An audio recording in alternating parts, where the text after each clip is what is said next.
Intentional co-thriving, a real skills workshop. Because, designing a thriving life is different than designing one where we make it through. It's even different in my mind than uh, a high performance lifestyle. Now, that's my nature. To me, co-thriving is an ecosystem, and to make it intentional changes everything. And I'm here with one of my co-thrivers, Kathy Bertulli from the Intimacy Dojo and Thriving Now. And Kathy, we started one way, just engaging around some things, and then we've evolved into co-thriving, and Yes. we've made it more and more intentional as time has gone on. Um, what has that meant to you? I do think that often we stumble onto people that are a good fit, and we can often hang out in the right places. But I happen to be part of the team and um, just sharing ideas that I love. Just I was sharing myself with someone I really respected, and that I think that helped open that door. I think when we're hiding, it's harder to find people to connect with. A lot of us, if you had trauma, I've had trauma. I tend to want to hide who I am. I try to protect myself. And the fact that I trusted Rick enough to start sharing ideas and what was passionate for me, it gave us places to connect. And um, I can't imagine having a better friend than Rick. It's been such a blessing for 18 years. In fact, these kids call me Aunt Kathy and Super closer Aunt Kathy. for Aunt Kathy, yes. I feel closer to them than I do to some of my own nieces and nephews just because I don't see them as often. There's not the effort put in to have the points of connection. So, and I do think we keep evolving and we have the history and the depth there, and it's just been really delightful to. It's a blessing. I can't imagine not having Rick in my life. And Rick was here for almost 2 weeks, and the kids were here for 11 days as well with Jem. And we were kind of exploring some of the things that were working for us. And we thought it'd be really fun to talk about that. I know that when I have things more conscious, I can actually implement them better versus I can have a dream or a wish. Or like, I'd like to have a best buddy I can call and talk to and do fun things with and thrive with. But when someone breaks down the concepts and shares ideas, I might have other concepts, but at least it gives me something more concrete to work on. Hmm. I want to acknowledge that, for Thriving Now, our work has been, and Kathy and my work earlier on was to help people reprogram their primitive brain so that they would have at least moments when their primitive brain wasn't driving everything that they did and said and the relationships that they had. And in being privileged and blessed to watch people make that journey, they get to a place where they have resource. Now, sometimes those of us that are resourced, we're generous or giving with people that don't have resource. I know people in my life, and I know you know people in your life, Kathy, that they're in their primitive brain pretty much 24/7. Mhm. Sounds like it. Yeah. There's a level of anxiety vibe in what they're doing and where they are. Their requests are more along the lines of, I need, rather than, hey, would you like to? Are you open to? Oh, How when would it someone's feel? drowning, they're going to be like, they're trying to get their head above water. That is their sole goal. There's not a lot of room for options. And hey, would you like to do this? Oh, no problem if you don't. It's like, no, I must survive. Right. And there's that immediate drowning survival. And there's also just the strain of somebody feeling like I need to get more fish. I need to get more fish and sell more fish and have more fish. Uh Money, even friends. And So just to be clear, we're not judging people that are in that space. There's a right. lot of people in that space in this world, and we're privileged to not be. And also, I think life is a lot better when we can not be there all the time. We can step out of it. Hmm. I do bring it up because I believe that I'm intending this as a real skills workshop for people that are not in their primitive brain all the time. And that when I intend a workshop to be for people that have some desire and resource for co-thriving, that is something attractive, it's a narrower group. Even among like Thriving Now, it's a much narrower group. And so if somebody happens onto this and your life stress is really up in the 8, 9, 10, we have some other things. Start with our tapping free course, thrivingnow.com/tapping. We have other things that we can point you to. Our inbox is open, support@thrivingnow.com. Because Kathy touched on something, points of connection. And I want to just parse this out for us, because this is our intention is that this be a skill. And if we hit something that you're like, huh, what? If you're here with us live, the chat is open. It's a way for you to participate in the workshop is by asking questions, sharing wisdom. We ask that you not cross coach each other. In this context, we have the thrivingnow.center if you want to be open to getting some coaching from the community and from me. And intentional, it says that's different than accidental co-thriving. I was looking for co-creators. I didn't have the word yet, but as I was creating a team, my hope was that I would identify. I used to have a forum for WordPerfect, and I identified out of the millions of people that used WordPerfect, I had 50 people that were so excited about WordPerfect and generous with their knowledge that they became co-creators with me back in the olden times of CompuServe. So I understood that I was looking for points of connection. What matters to me, and who does that also matter to? If painting natural scenes is something that you're into, and you see someone painting in nature, whether you go up to them or not, you can at least be intentional of, oh, there's another person in my world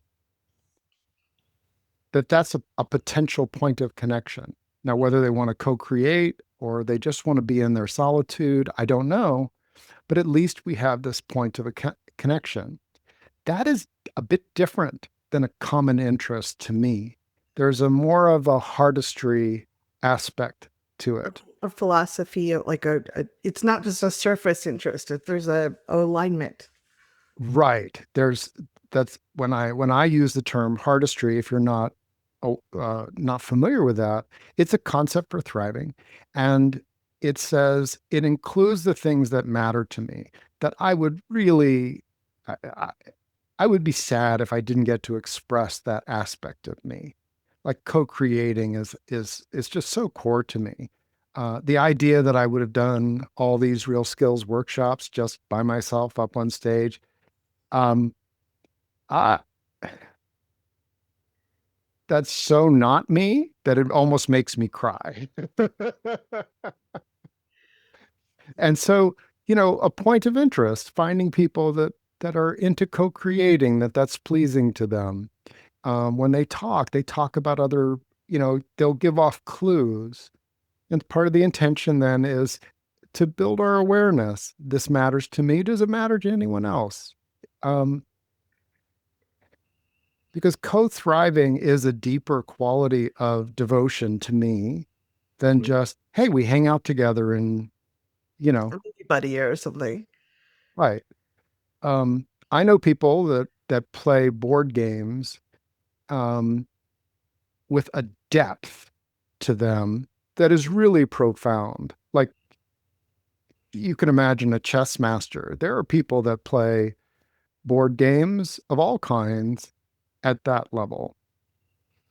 No, that's not my thing, right?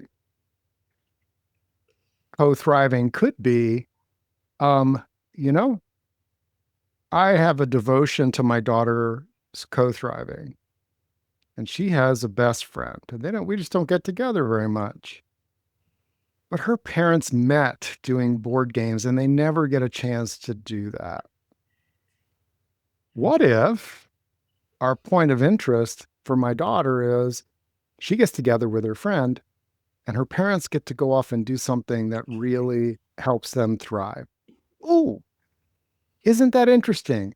How the universe could make it so that if I'm interested in someone's co thriving, it extends me out, right? My possibilities. And now this friend of my daughter's is a really cool person. And they start doing shows together and plays together. And I want to see my daughter's artistry. That's really important to me to get a chance to witness. And guess what? There's an ecosystem that starts coming together. Um, and that's what I notice. And that's what one of the reasons why this making it intentional as an invitation, like, oh, I intend I intend to see if co-thriving is possible. What are the points of connection? Connection meaning it's not just a logical connection. Um, and maybe I'm putting down logical connections because sometimes logical connections is more than enough.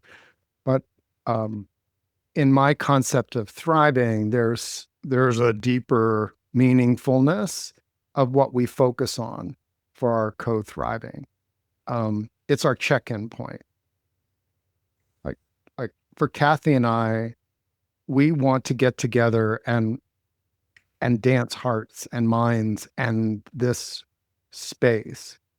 And if we don't, once a month is sort of the minimum. Two fits our schedule and kind of fits my energy.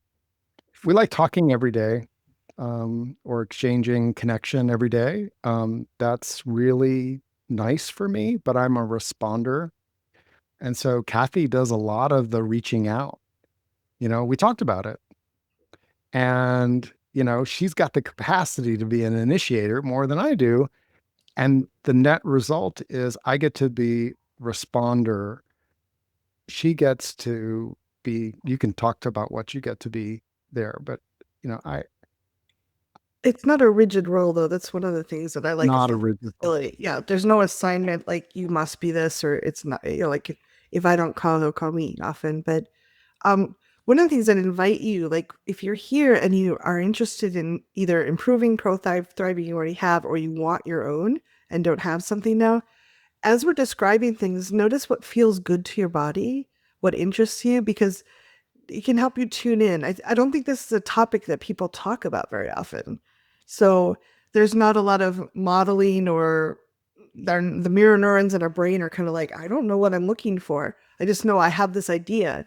And I would imagine if you're on this call, there's some part of you that wants either to improve or to create a sense of thriving with other people.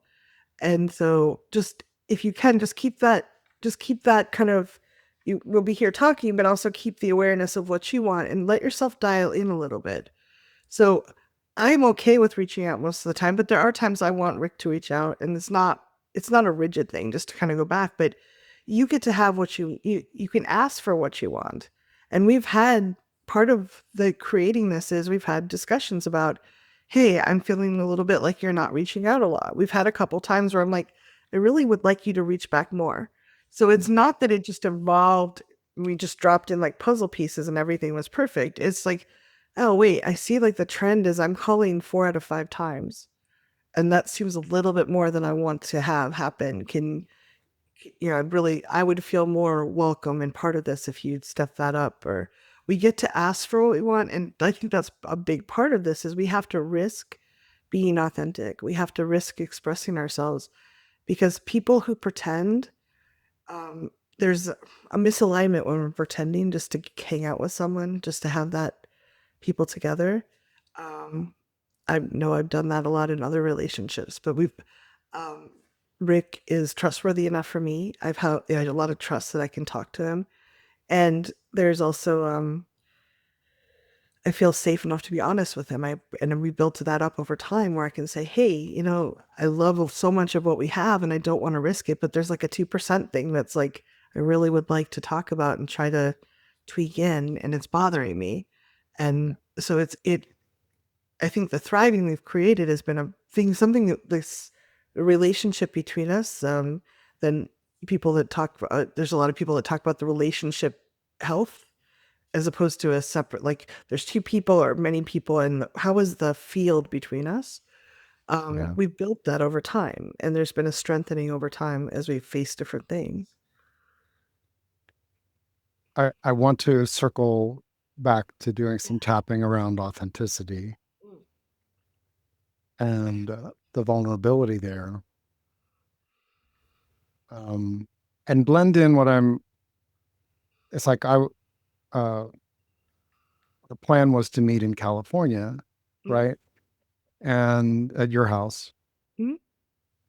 And I remember that you spoke to, I would really love it if you could come in a few days early. Yes, that's the right time. Yeah. Now that's vulnerable because I was feeling like, God, there's so many things I need to get done here at the house. And because she's aware of that, and she's aware that I really do treasure one-on-one time with people I care about. Like one-on-one time is really where I calibrate to the people that are closest to me.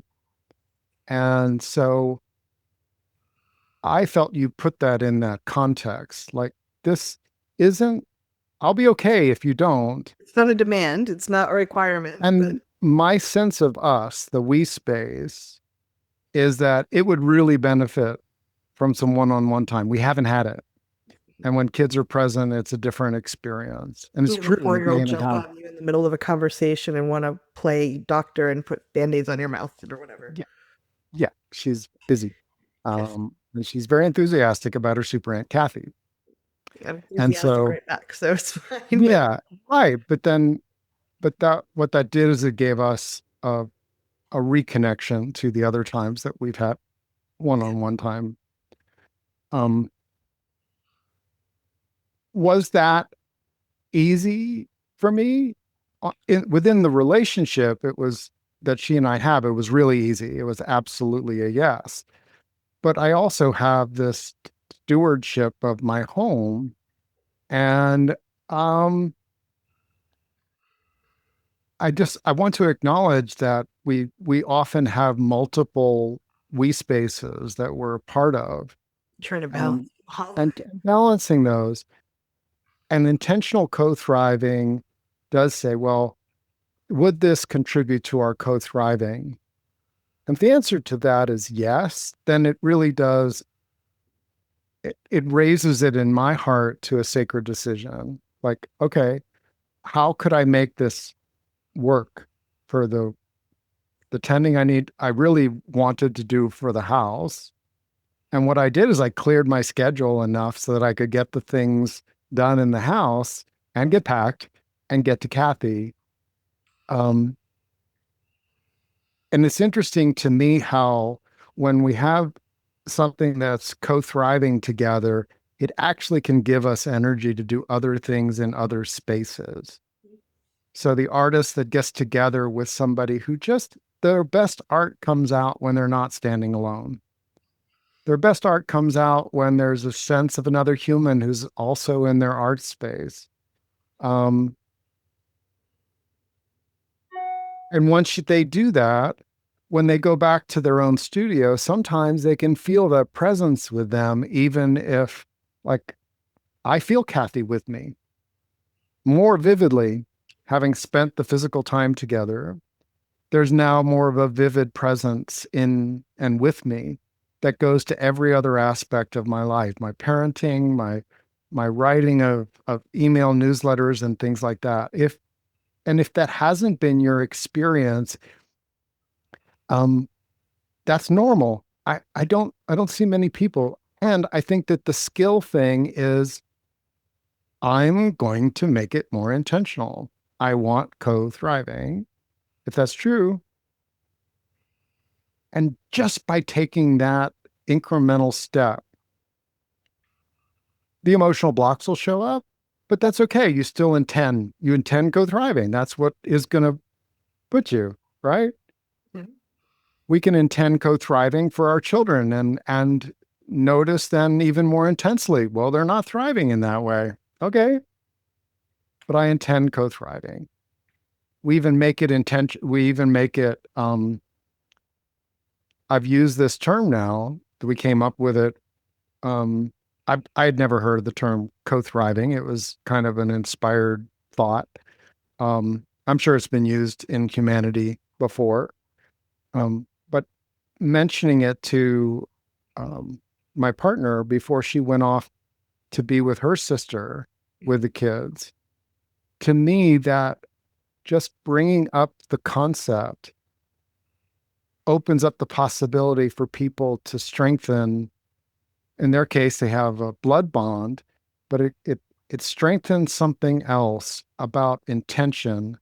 I don't want to just spend time with you. I want you to be thriving, and I'm feeling you want me to be thriving as much as we can. And that also, of course, we can still turn around and ask for a hug and support, and we're going to have griefs and pains and other things, right? Yeah, we will. That's um yeah. Well, just to bring it back to authenticity and I think tapping would be great. One of the things I've been studying a lot about marriage and relationships and long-term relationships and how they evolve, and ones where people are really invested, they actually, I think there's a concept. Oh, well, it'll be easier later on. I won't have to keep working at things. Like I'll know this person. That the risk actually gets bigger. So I know Rick was very, very busy. The kids take a lot of time. So for me to ask him to come out early was a risk. It also meant Jem, his partner, had to travel alone with the kids, and like it was a big ask. And because relationships tend to mean more if we've invested in them over time, there is a bigger risk when we ask for something. Like it's like, oh, do I really want to rock this boat? It's moving pretty smoothly. But if we don't ask for what we want, if we don't share our wants, then we're not really, it's not evolving in a way that's really healthy, I think. And it's not becoming, um, I don't know about how many of you grew up in a family where people pretended a lot, but it was very plastic and I didn't feel fulfilled and nourished by it. And co-thriving is the opposite of that. I get to be myself. I get to have, well, my knee hurts right now and I'm not going to help you cook dinner or clean up after dinner. And I'm feeling sorry for myself. And now I feel great and I can watch the kids. I get to be all of me in that relationship.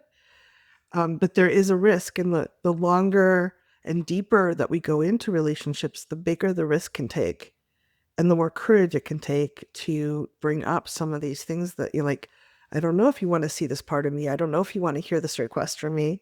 Am I risking the relationship if I do that? So I'd love to tap on something that you suggest about tapping on being authentic in relationships. I think it's a big part of this. Yeah. Would you be willing to lead us? Yeah, yeah. I invite you to just take a nice deep breath and just notice what you're feeling in your body. If you think about being authentic with someone, think of someone that you're relatively close to that you are considering that you'd like to, maybe take it a little deeper.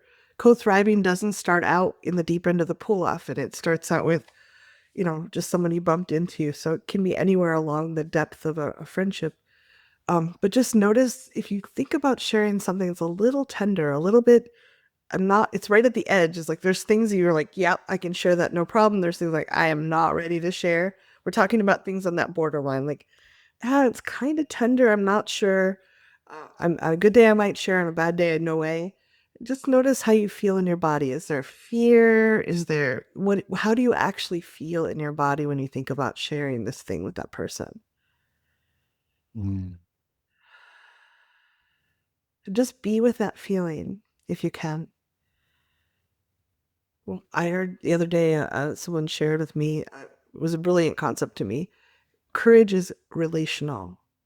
We have more courage when we have good, solid relations. I am much more courageous about saying something to Rick than I would be to an angry boss or my mother when she's upset. But we also have a relationship with ourselves. So if you're with yourself, with those uncomfortable feelings, you're actually having a relationship with yourself, and that gives you some solidity and courage. And I think it also gives us a better evaluation. Sometimes we may not be ready to share. People can get vulnerability hangovers. They can share too much too early. So just being with the actual feelings that you, when you think about it and just being with yourself, can give you a lot of clarity. So just take another deep breath. Karate chop. Even though I'm considering sharing this thing with someone, Even though I'm considering sharing this thing with someone. wow, does it feel tender? Wow, does it feel tender? I'm not sure if I'm ready to risk this. And I'm not sure I'm ready to risk that. Top of the head, it might risk the relationship. It might risk the relationship. Eyebrow, they might run screaming. They might run screaming. I've seen that happen. Side of the eye, and I don't want to face their judgment. And I don't want to face their judgment. Under the eye, this is a tender part of me. This is a tender part of me. Under the nose, I kind of want to express it and share it. And I do kind of want to express it and share it. Chin, it feels kind of alive to share with someone I trust. It does feel alive to share with someone I trust.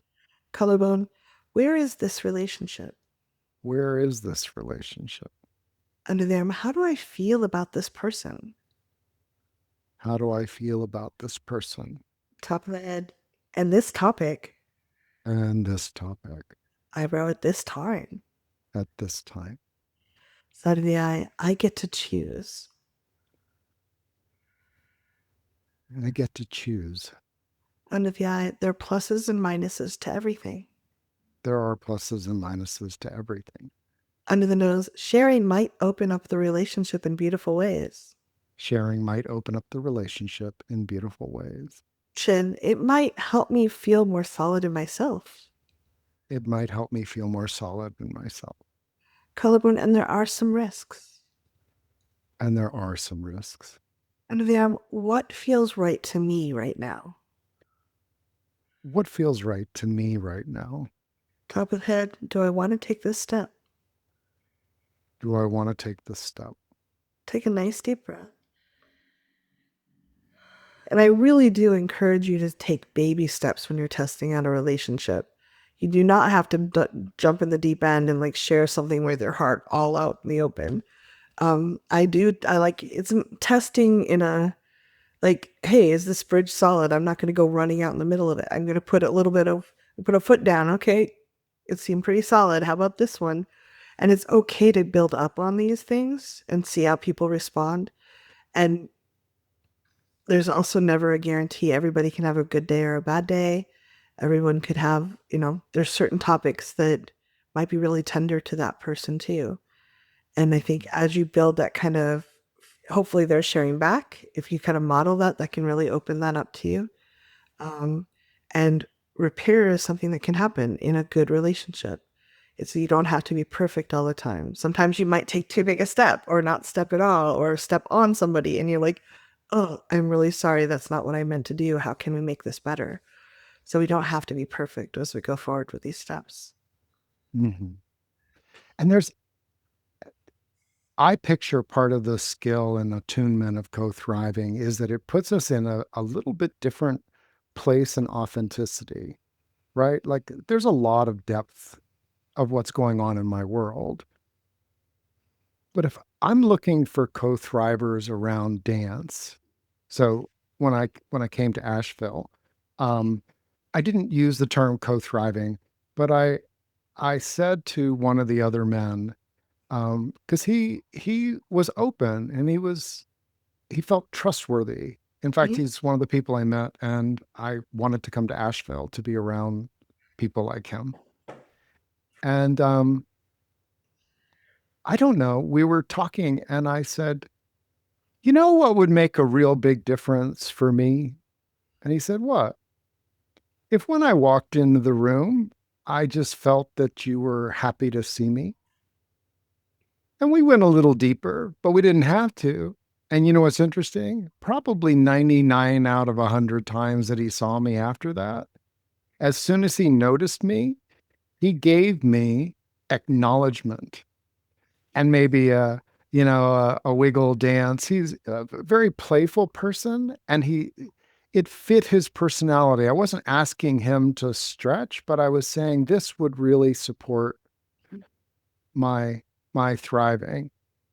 And I came to know it through conversing with him, other things that he really liked as well.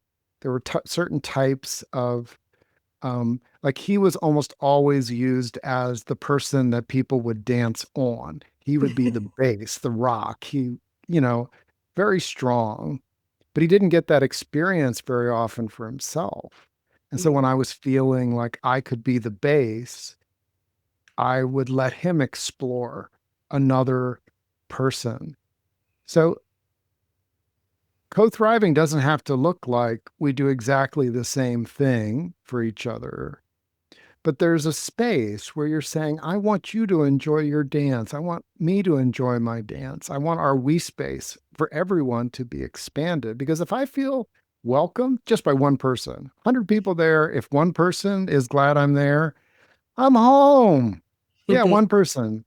Until I get that sense, there's a little bit of my energy is it takes a lot more effort for me to drop in. I can develop that skill, but it's not the same as co-thriving. Co-thriving says the people that know me know that if they're there and there's an acknowledgement that looks like, hey, I'm glad you're here. Good to see you. Um,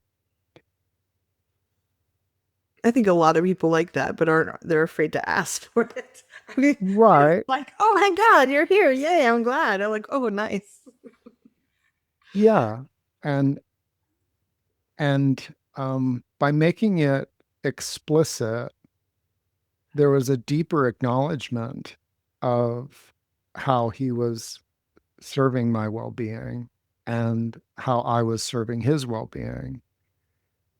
And it expanded beyond that over our years of dancing before he moved to another area. But I share that because it is vulnerable. Um, but we can lead with what would make this, um, easier for me. Oh, it would be easier for me. I would enjoy this dance more, even more.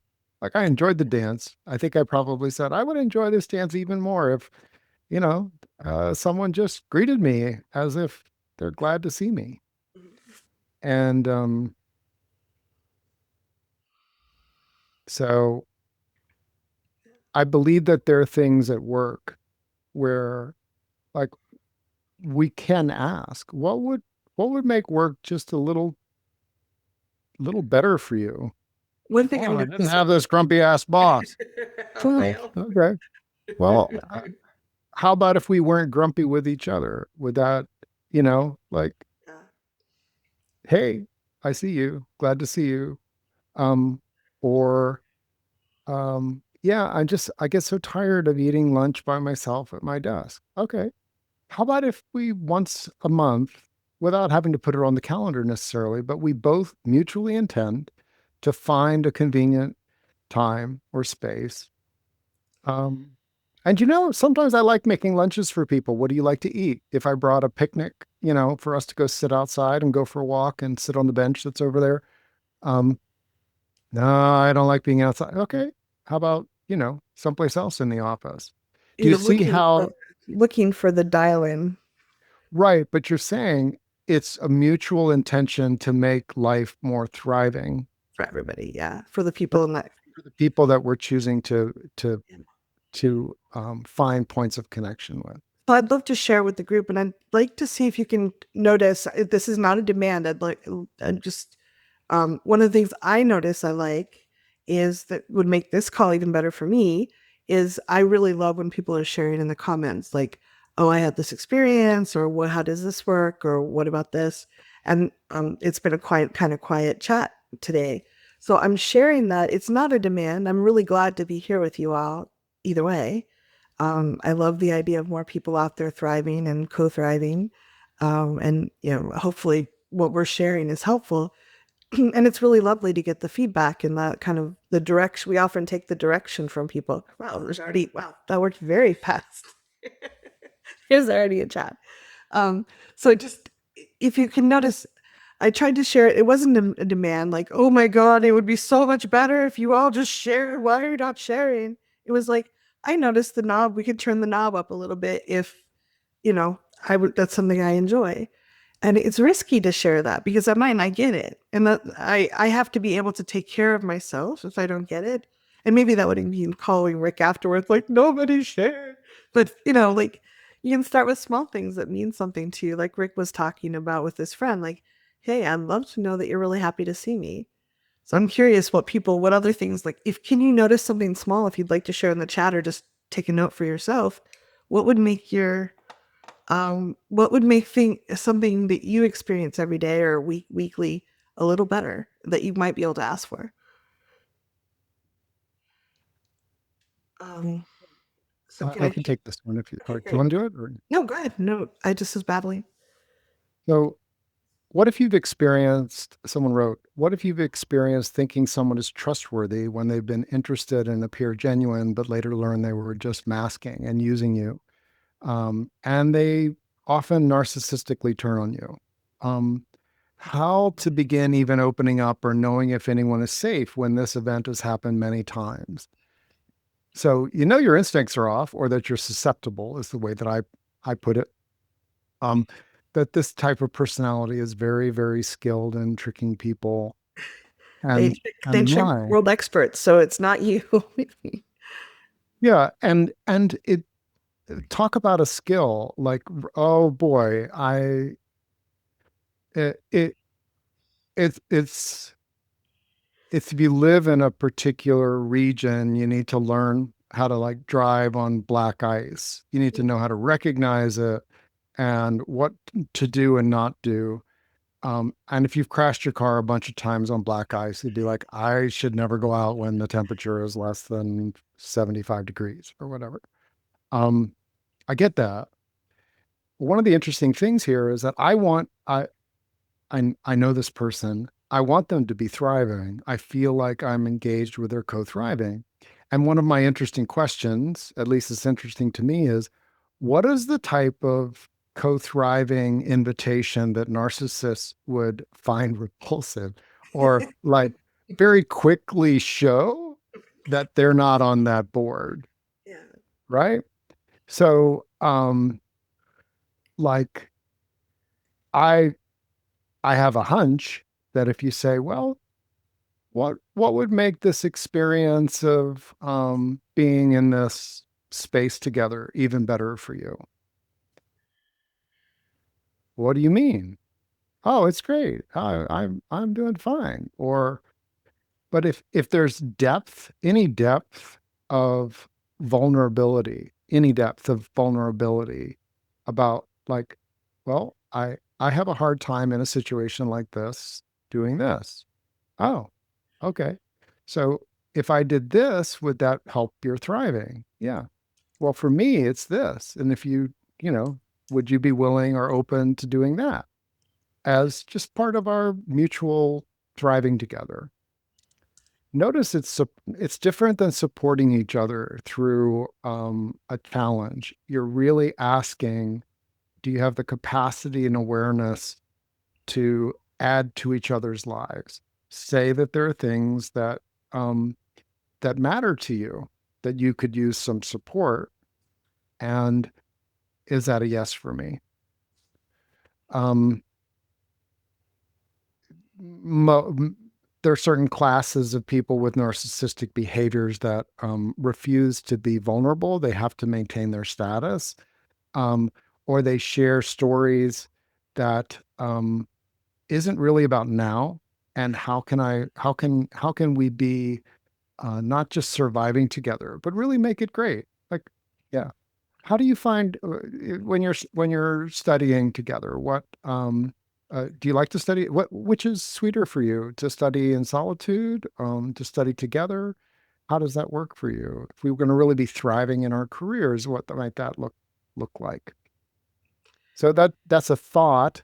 Mhm. And um, when you have people that you're co wanting to co-thrive with, um, you can explore that edge with them because, as Kathy said, it's an invitation. She made an invitation. If nobody had responded, Kathy and I are fine. I We're coach. wouldn't We cry very long. right. I would I would send her some tissues.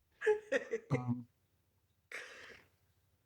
And and that's one of the reasons I created Thriving Now was I believe that there are things where our life experiences, whether trauma or environment, ancestral stuff that includes our parents and going backwards, that these things, if somebody's interested in your thriving, it's different than them being interested in fixing you. They're looking for something that really is your yes. And when I offer something that's an invitation, if it's not somebody's yes, I hope they compost it, you know. And um, so go Yeah. ahead. Well, I think also narcissists tend to have an agenda. And one of the things we talked about before this call is um, everyone has agendas. We have agendas all the time, just humans being human. But if my agenda is to fill some internal need and create a certain picture, like I want Rick to arrive 3 days ahead and tell me I'm wonderful and take me out for dinner, and like I have a picture of what it should look like. There's a rigidity around it. My intention was to strengthen our relationship and to keep that thriving, and also for us to both have fun. I didn't want to make him do anything. A narcissist will often want to make you do things. They may try to make you think it's your idea. They may try, but there's often a feeling of being wrangled or kind of pushed. And so if that helps, I grew up with someone who's pretty narcissistic, and he was really good at it. It was really hard to tell, but I over time I've kind of learned, oh, that kind of feels I feel like I'm being steered here. I don't like that. I can speak up if the person backs off or adjusts, that's fine. But if they keep trying to steer, maybe I don't want to be steered. Thriving is not to me about guidance, suggestions, support, great, but it's different than someone trying to make something happen. So, and I really, someone else shared, and I thank you all for sharing it. It makes me so happy. Someone shared, I tend to be a loner, and it sometimes seems easier to work out things alone. And yet lately I sense a need for more heartfelt connections. It's hard to even know where to start finding new friends, especially with chronic illness, low energy. I think I have some ambivalence, struggling to trust and open up. And I just resonate with that because I'm super competent. I can take care of things myself. And I didn't have a lot of friends because I was so scared of connecting with people. And I'd done a lot of therapy and work before I met Rick. And I think over time, I've kind of evolved that. If you're used to doing things alone and maybe you've had a lot of experiences that help you think that it's safer to be alone and not connect, like if you grew up in a place where the cost of reaching out for help or connecting was really painful, there was a high cost, your your nervous system maybe go like, nope, I don't want anything to do with it. And it can help to realize you're probably not in that same situation. You may still have a lot of some struggles going on, obviously, but we can build the muscle of opening up. And I had to build that over time with Rick. I didn't have a lot of close friends. I was scared to be too close to people. And I had to slowly go, okay, this is hard, but I'm going to do this. Oh, wow, that worked out really well. Oh, that time it didn't work out so great, but I can learn from it. The relationship was still steady and caring. Um, I do think that humans often do really well when we have some connection. I think humans were social animals, and yet some of us have had life experiences where that hasn't been very safe. So I have a lot of compassion. Um, and I would encourage you to start out again, take some baby steps, start building some muscles, and then you have the option to step in or step out. And one of the things I loved about freedom as part of this too, when Rick and Jem and the kids were here, there were times where I'm like, oh, I have to go to work or I have a meeting. I need some alone time. I need to take a nap. And we kind of all had that freedom to have our own space. It didn't have to be like melded. So maybe trying to step in, step out, give yourself some freedom to decide what's right for you in a given situation. But I do think I love having more skills and more options. So maybe give it a test drive. Mhm. The term heartfelt connections, um, as we're exploring possibilities, and someone said that the possibilities help us. Um, it certainly applies for me that if I feel like heartfelt, heartfelt connections. So if I'm spending time in heartfelt connection land, and the the the presence in my world is my furry friend, my cat, let's say. And heartfelt connections around co-thriving would focus a bit more energy toward that heart connection around the co part of thriving. Now, if your cat notices that, it just seems to magically notice when you could use a purr, Mhm. that to me is co thriving. And looking at, we were talking about trust, and there are people that are project a lot of charisma, but they're not necessarily trustworthy. If we're in a tender place, noticing, like, I intend for there to be more co-thriving in the world. How do I feel not alone in that? Well, if I'm focused on contention and conflict and competition and status stuff, can you notice, like, I don't feel Coco. very right. That did not take long. That was like 11 seconds of focusing generally on those things. Now, if I jumped into it and spent, 20 minutes really slathering that's like, I don't feel like co-thriving. Now, as I feel that Kathy put out an invitation and then there was no obligation whatsoever. No, and we reinforce that. Nobody has to have their video on. Some people do. Nobody has to use their real name. Some people do. Nobody has to share anything in the chat. Some people do. Co-thriving says, where are there things that please me in the world that are not based on obligation? And if I start tuning myself to thoughtfulness, which is in that zone of, hey, this person has some life force to share. They're not looking to get anything back specifically. And I noticed that you know, they just gently helped someone with something. Not even somebody that was struggling, just somebody, they just added some extra help. Mhm. Or they were feeling good.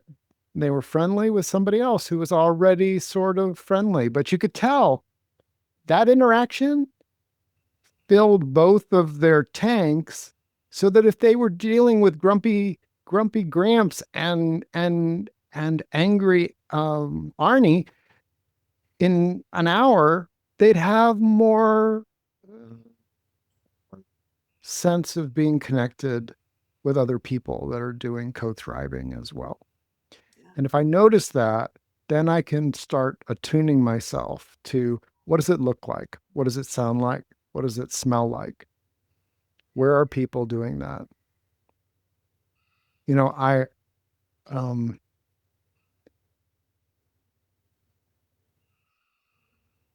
I'm just really touched by the way that people recognize, and there are people that I'm the person that we're talking about, heartfelt connections, happens to share some things on occasion and are in the center. And the center is a pretty quiet place, uh, and it means so much to have somebody share some of their art, some of their thoughts, some of their feedback, some of themselves. Now it's a place I created for that. One person doing that, and there's more than one, but those people that show up when it's right for them and contribute there are entering into my co-thriving space, one that I've crafted. and that they're welcome. Isn't that cool? And you can And have more than one, which I love. You can have many co-thriving exactly. spaces. And if people start getting used to, oh, that's a co-thriving space. That's what it feels like. You're, Oh, you're here totally. I can ask for people to give me some feedback or to not. Isn't that cool?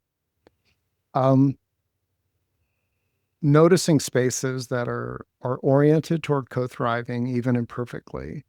Um, there are businesses that exist in the world, and occasionally you run across somebody, and you can tell they're engaged in a place where there's a lot of attention on co-thriving. If that's not your workplace, yeah, you kind of process a lot of that in solitude. That's a skill that we also support. Tapping on yourself, meditation, all the things, and being a part of any co-thriving connection.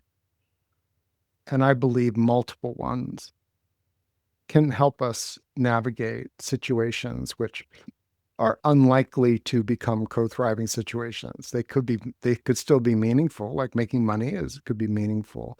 Maybe the work that you do there is meaningful to you personally, even if the organization isn't um like really oriented toward everyone thriving. Um that's okay. They're family people that are under stress and strain.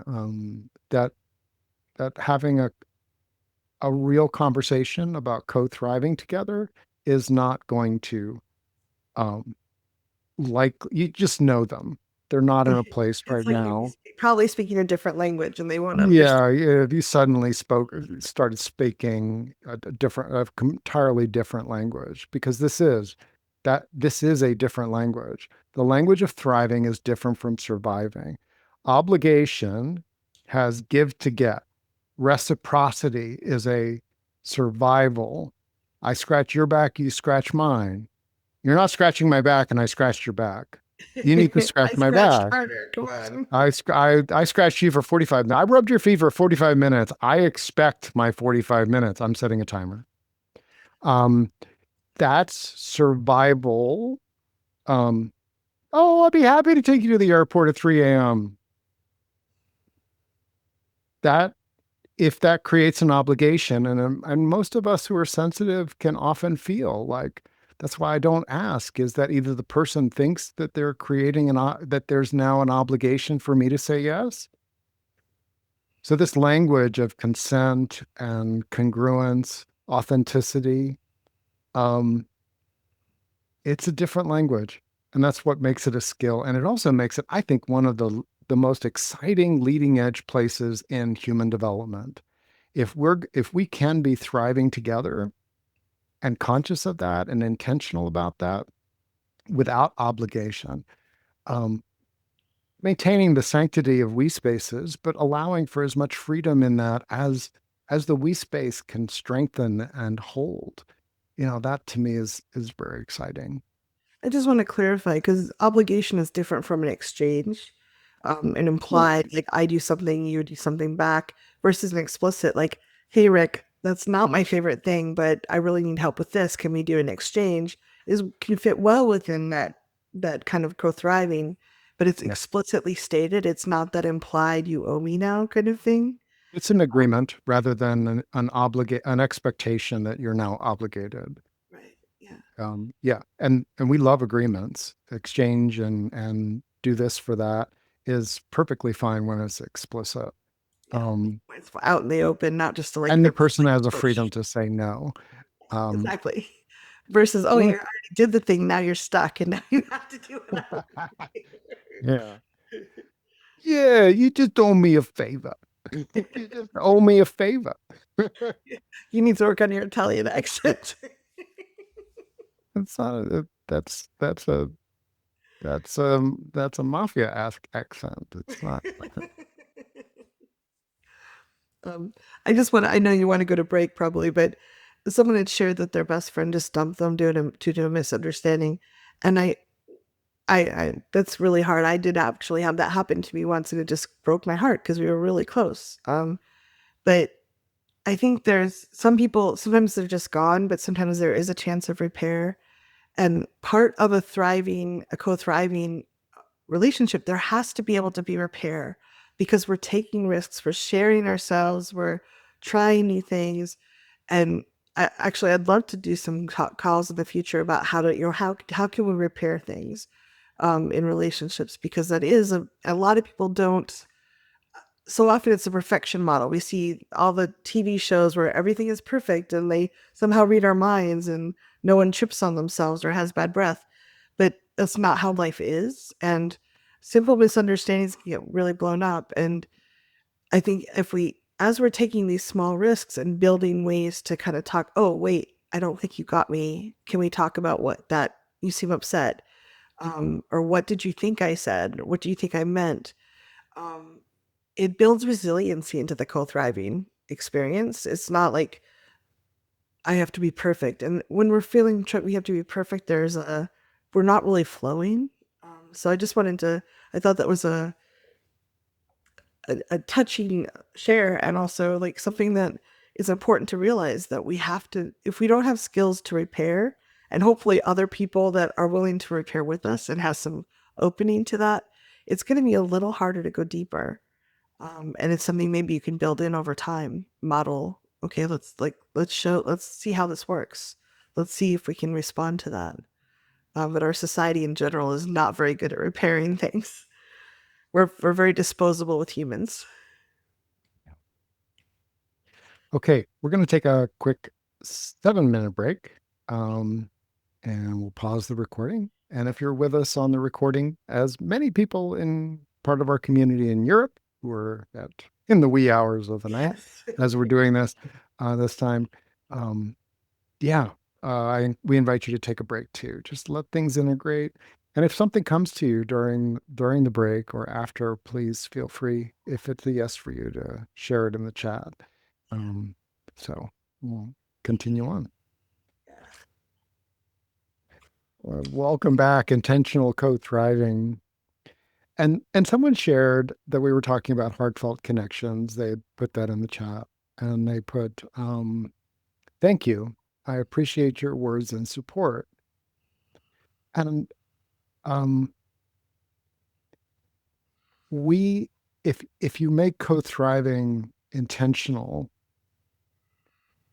you can notice I'm actually providing information to those people in my life about what I appreciate, what I what what touches my heart, what feels good to me, what gave me a boost of energy.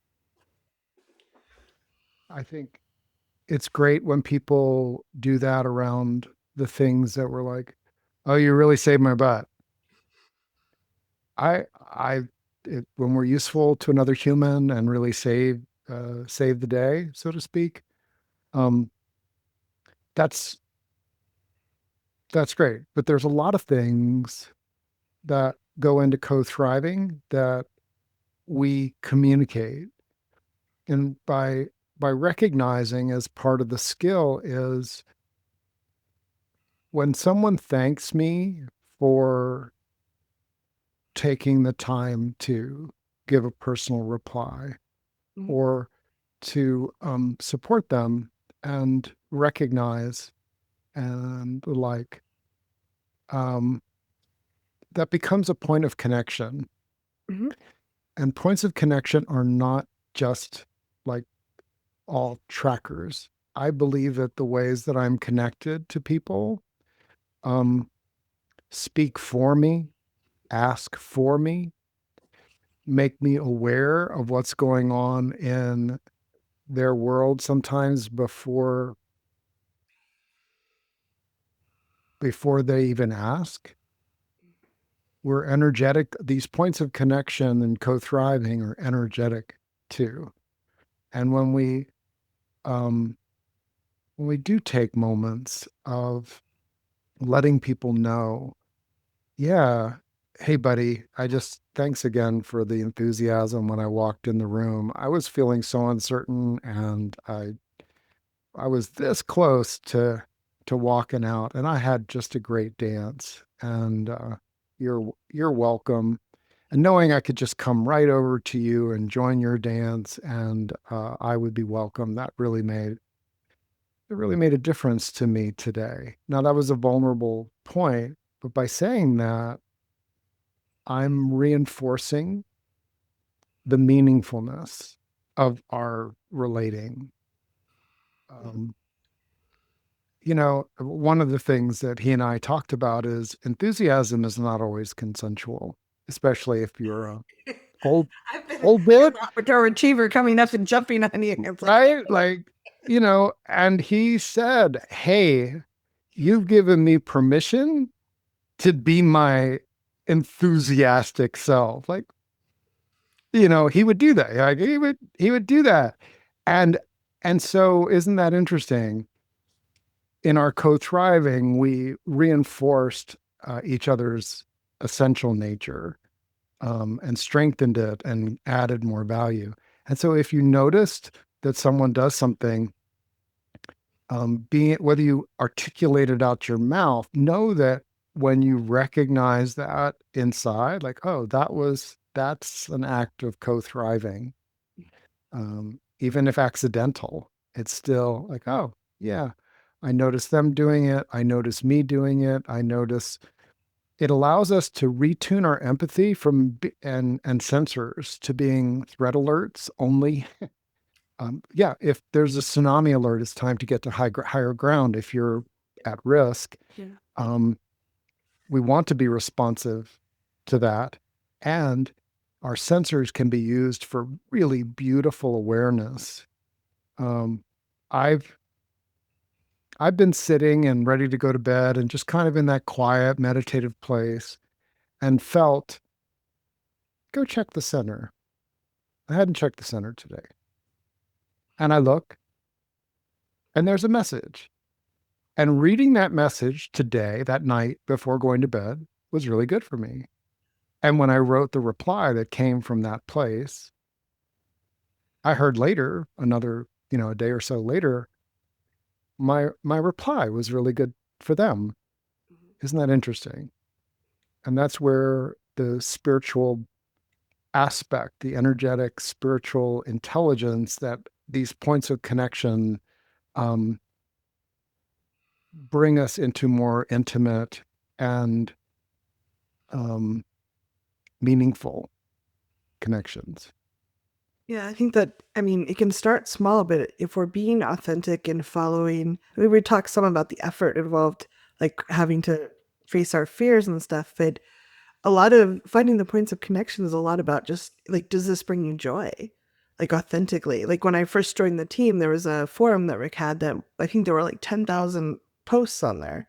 And I ended up reading all of them because I was just so engaged. I couldn't have made myself, I couldn't have pretended to be interested to that level. But I was just the wisdom that Rick had shared, the touch, I was really touched by what other people had shared.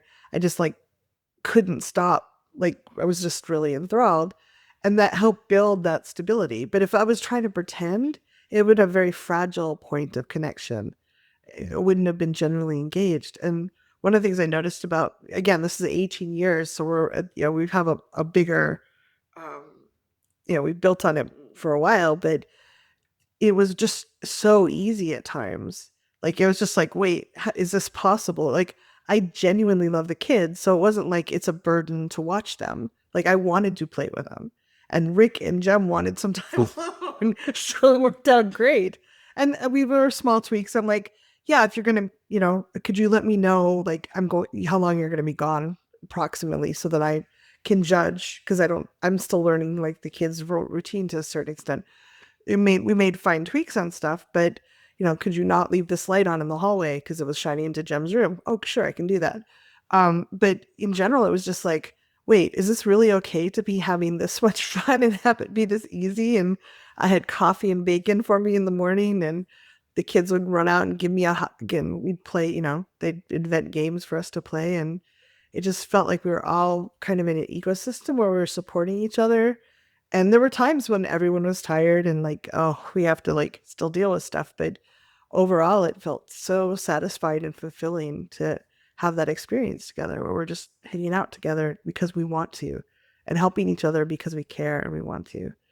So I think when we start building, like you said, Rick, the points of interest and sharing what is true for us, we might find other people where it's really easy to be that for us.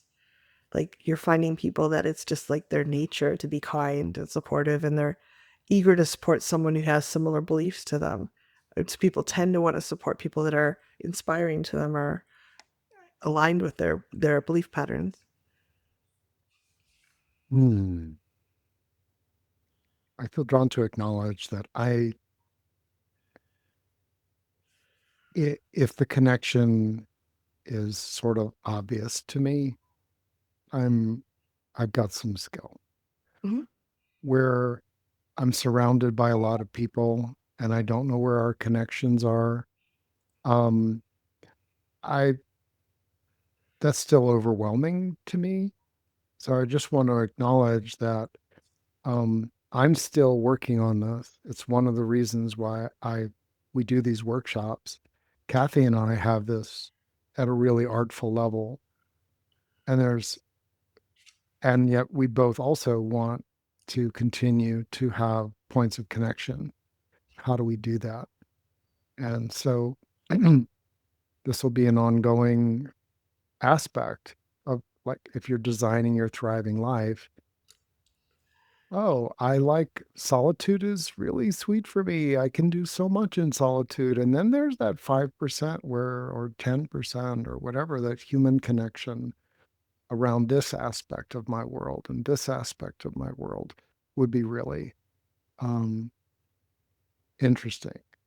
And what I've started doing is, if this is helpful, is like, I would love to connect around certain things. And so I'm making a list, checking it twice, and um, starting off slowly by just noticing how the universe brings me people with that quality or that seem to have a vibe of um, what I'm looking for, Mhm. right? And like, people are coming to mind, which like, oh, what about that? What about that? Like, and that's um,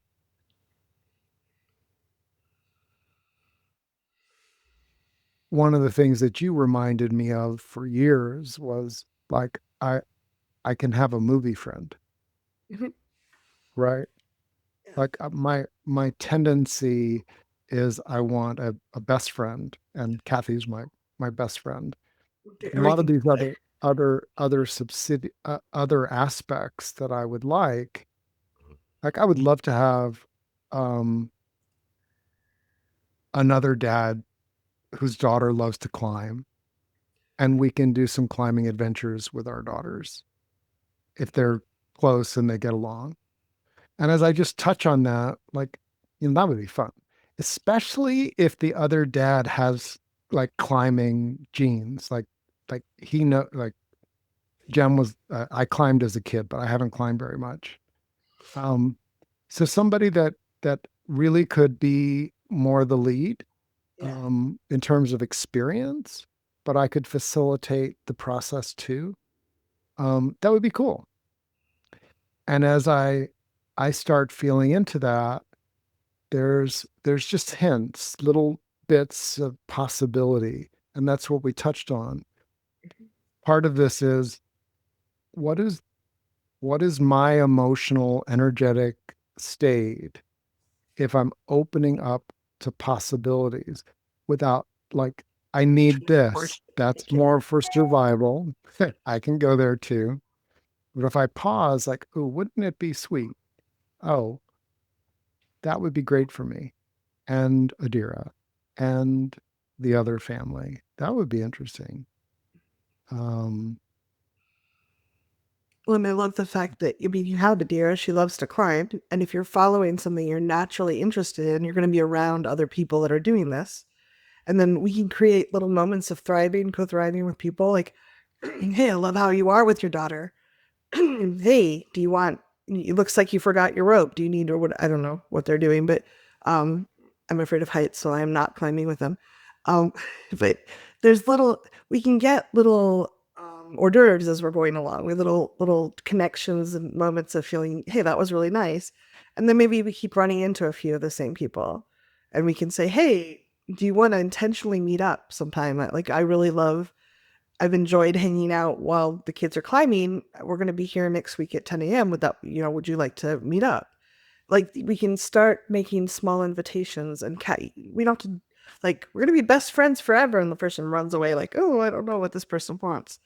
But I do like the idea of getting little bits of fulfillment and co-thriving. Like, it doesn't have to be like, we're going to be best friends forever. It's like, hey, I really appreciate that about you. Or, hey, you see, your kid looks hungry. Do they want this snack pack? And seeing what's offered back. Mm-hmm. Just kind of open that door. Anything else you all would like us to touch on tonight? Feel free to drop that in the chat. We have about 11 minutes in our scheduled time, but we can always end early. That's part of the freedom. And with whatever we do, I just want to appreciate you, because if you're here, you just invested time that, all of us, time is precious and your focus is precious. And you brought yourself here and tuned into something that you want to create. Maybe you heard some ideas, maybe some you may not like, some you may like. And you're here with other people. Your nervous system is getting an experience of people kind of collaborating on something and having common interest and exploring. So I think that alone is a beautiful way to start. If you can just, I tend to not appreciate myself for what I'm doing when I'm doing the work. You're here doing the work. Like, you've already started building something and exploring something. And I think that's really lovely. Our world needs so much more of that right now. Mm-hmm. So if you can, I like to remind myself and others to, like, hey, this is already a step, and this is more than a lot of people would do in a lifetime. Got a couple. Do you want to answer one of them, or? Are there ways to create a bit more co-thriving even in dysfunctional workplaces or families?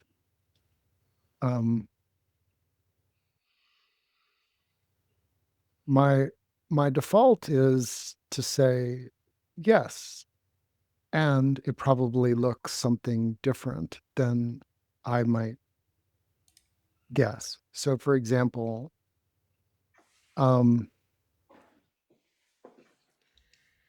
we're here as a part of a community that values emotional freedom, emotional intelligence. When I walk anywhere in the world, you all walk with me. If I walk into a dysfunctional workplace or a family situation or something like that, and I'm bringing some self-regulation, if I'm co-regulating with people that are also devoted to being more regulated, more emotionally savvy, I am co-thriving even if I'm not with the 6 other people that are around the Thanksgiving dinner table, right? Yeah. Am I bringing more co-thriving? Yes, if I'm bringing my kin with me into family situations. I am. Go Yeah. ahead. Oh, I do. I think there are ways. There, like at my workplace, there's some people that don't want to hang out with, but I've built relationships with a few people, and we definitely co-thrive. And we don't see each other all that often, but we like make it like, let's have drinks after work next week or whatever. So I think there's ways to carve out niches in dysfunctional places, and How there's do you also pick up those people? I think it's What are some again of the clues? well, I think just the conversation, you just like, hello, and they respond warmly, or like, there's like, again, we're just throwing out little signals and seeing what bounces back, kind of like a dolphin, like with sonar. It's like, oh, I really like that shirt. Oh, they they appreciate it. You can see it lands or letting it in. It's not, oh, what do you want kind of feeling. And it takes some time, like especially in dysfunctional situations, it can take more time to build up the relationships and kind of test them.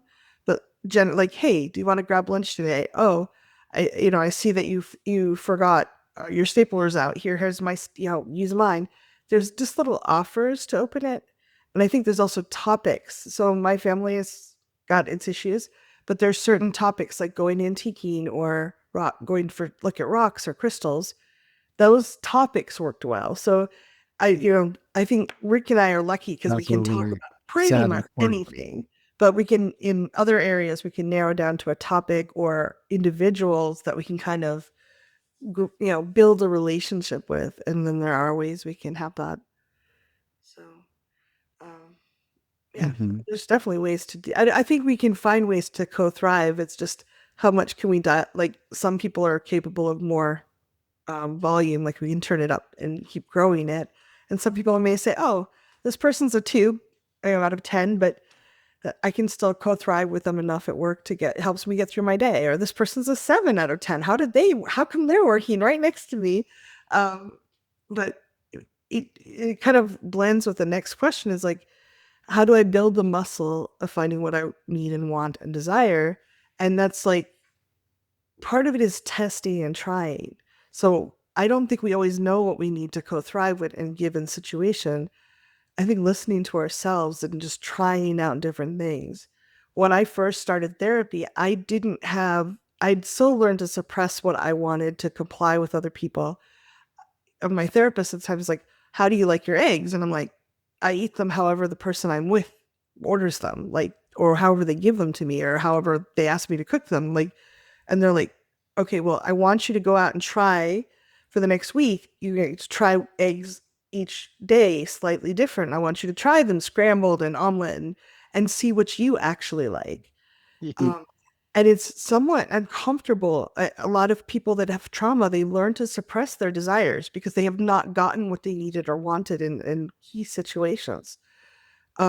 So there's a risk. Our nervous system's like, no, I don't want to notice what I want because then I won't have it and I'll be devastated.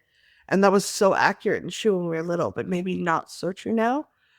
So picking something small like eggs, that was a perfect example for me because I like eggs. I pretty much like them other ways, but I'm like, I love them poached. I don't get them poached very often because it's a pain in the butt, but I didn't know I loved them poached. So you can, and again, just noticing what you like, and practicing with little baby steps.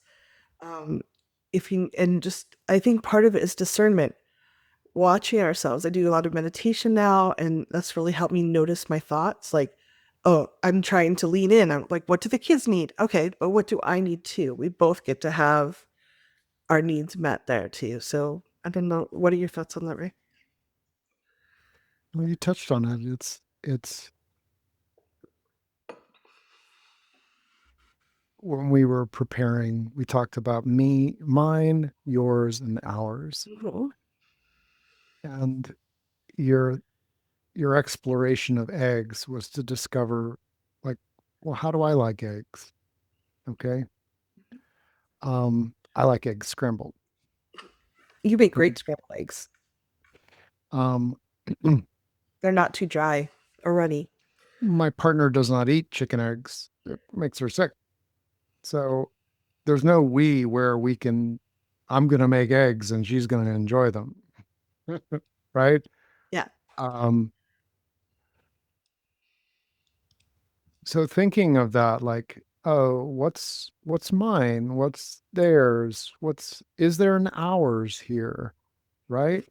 So one of the things I do to bring into my cooking with the family is I know what I like. I know I need to cook food that serves me. I know that other people's needs are different and they vary. And while it is a lot harder, I feel more like we're co-thriving if I leave open to meeting other people's needs as well. As long as I feel like I'm a part of the circle, if you imagine, you know, a table, a circular table, it's different to be the chef in the other room. It's different to be the waiter who's not going to sit down and share the meal. They're there to serve. And I Right. get it. In marriages and in other things, a lot of times we're cast in the role of being the the chef, the bottle washer, the one who scrubs the toilets. Um, and our needs in, in the restaurant, I'm really not there to know what the emotional needs of the chef are. Unless he's my best buddy, I want him to make good food, right? Mhm. And I believe that this is part of changing it. And so if you think of a circle, um, and my AI that I call Gus gave me this, said, well, what if when you transition from being the preparer to being the receiver, from the you that cooked the meal, you're one of the people that is receiving this food. And that transition into my place in the circle to enjoy the meal changed, is starting to change my energy.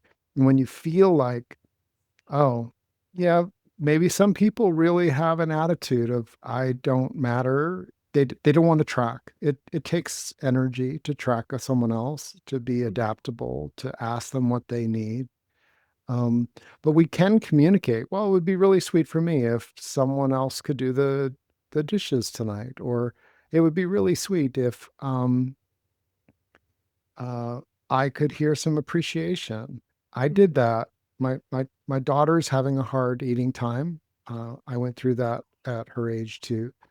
Um, and the other two people in the table, it's not quite a circle, but the energy is. Um, they've started really, when the food is really spot on, they make a point of saying, "This is really tasty." Even as my daughter's like, right? And Mhm. not always. Sometimes she's gobbling it up, but they they know that in the co-thriving of me being the family simpleton chef, giving some appreciation. Now, I don't know if an 11-year-old would do that um, as consistently as he's showing up to do that if I hadn't been explicit Yeah. about, like, it's I said it's really hard to not get appreciation. And it Mhm. really feels so much better if I feel like at least one person at the table really enjoys it besides me, right? Yeah. Like I tend to make food that I enjoy too.